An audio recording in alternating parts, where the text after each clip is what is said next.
Welcome back to The Explainer. Have you ever noticed how we sometimes walk straight into the exact same kind of relationship even after promising ourselves, okay, this time I'll definitely choose better? You know the signs, you've seen the red flags. Honestly, they're practically waving at you like they're in a giant parade, and yet somehow you're still standing there thinking, maybe this one is different. Hey, we've all been there. It's a completely universal human experience. But the good news, it's also a pattern we can actively learn to break. So I really have to ask, why exactly do we fall for the wrong people time and time again? Is it just terrible luck? Are these people secretly magicians casting spells on us? Or is our own brain actually playing tricks on us behind the scenes? Look, when we keep repeating these same painful relationship mistakes, it's incredibly frustrating. It leaves us wondering if our internal compass is just, fundamentally broken. Well, let's talk about it. Today we're building a highly practical diagnostic guide to help you identify and totally avoid these common unhealthy relationship patterns. We're going to unpack exactly what's happening inside our minds so we can finally stop falling into the exact same traps.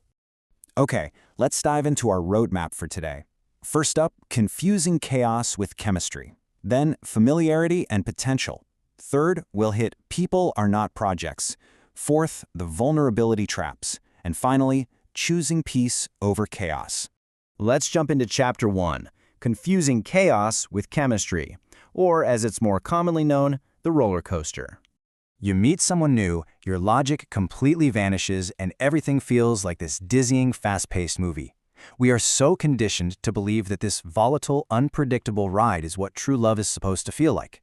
I mean, just think about the sheer absurdity of our texting anxieties.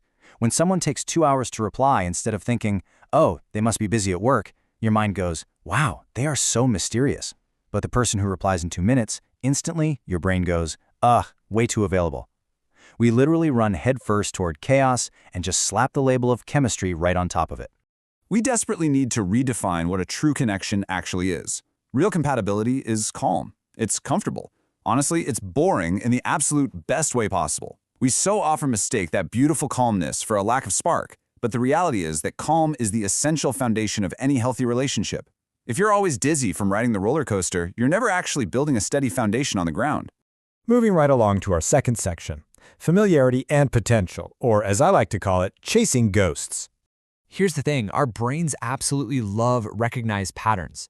If you grew up around emotional distance, you might actually crave it. It's like ordering a spicy dish that makes your eyes water, but you keep telling yourself just one more bite. Your brain craves what is familiar even when it actively hurts. And the crucial takeaway here is that we fall for potential instead of reality. The reality is they aren't responsible right now, but we imagine they will be. They don't communicate, but we tell ourselves, oh, they'll learn. Falling for potential is literally like buying a dying plant and telling everyone it's going to grow into a huge tree someday. You just end up dating a completely fictionalized version of them that only exists inside your head.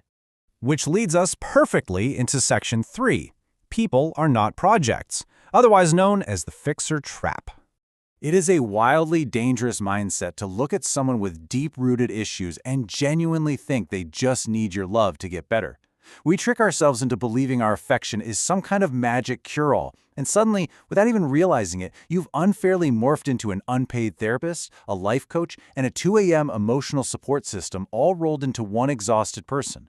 You're busy sending motivational quotes while your own very real needs are just sitting quietly ignored in the corner. I really need you to remember this brutal but honest truth. People aren't projects. You absolutely cannot renovate someone's personality like you're flipping an old house on reality TV.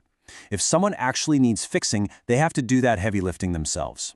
Your love is wonderful, but it is not a substitute for their personal growth.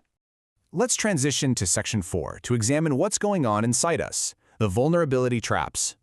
A massive part of this vulnerability comes from how we process our own internal signals. Think about it. Our intuition whispers. It's almost always right, but it's incredibly easy to brush aside. You think, I'm just overthinking again. But our emotions, man, they shout.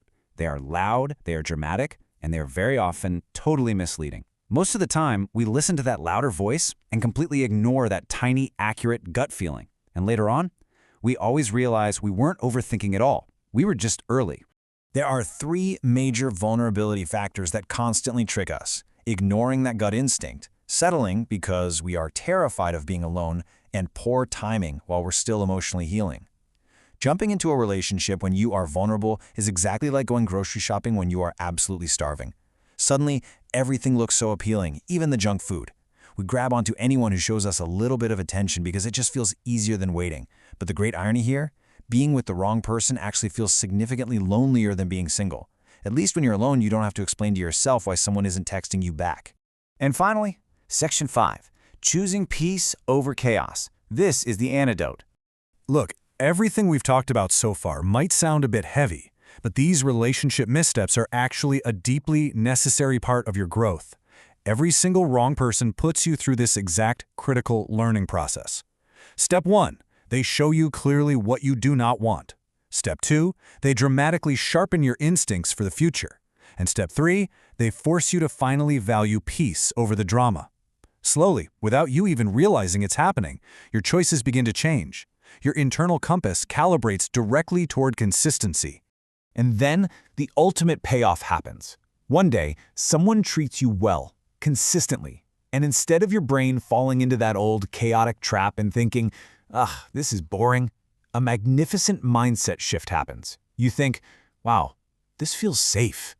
That right there proves you've grown. It proves that after enough wrong turns, you finally recognize the right direction. It wasn't fun, and it certainly wasn't easy, but it was absolutely necessary to get you here. As we wrap up today's explainer, I want to leave you with a final, provocative thought. I want you to really challenge your future dating choices by asking yourself this one question. Are you still looking for the fireworks, or are you finally ready for peace? Thanks so much for joining me, and I truly hope this guide helps you design the healthy, peaceful relationships you absolutely deserve. Catch you next time.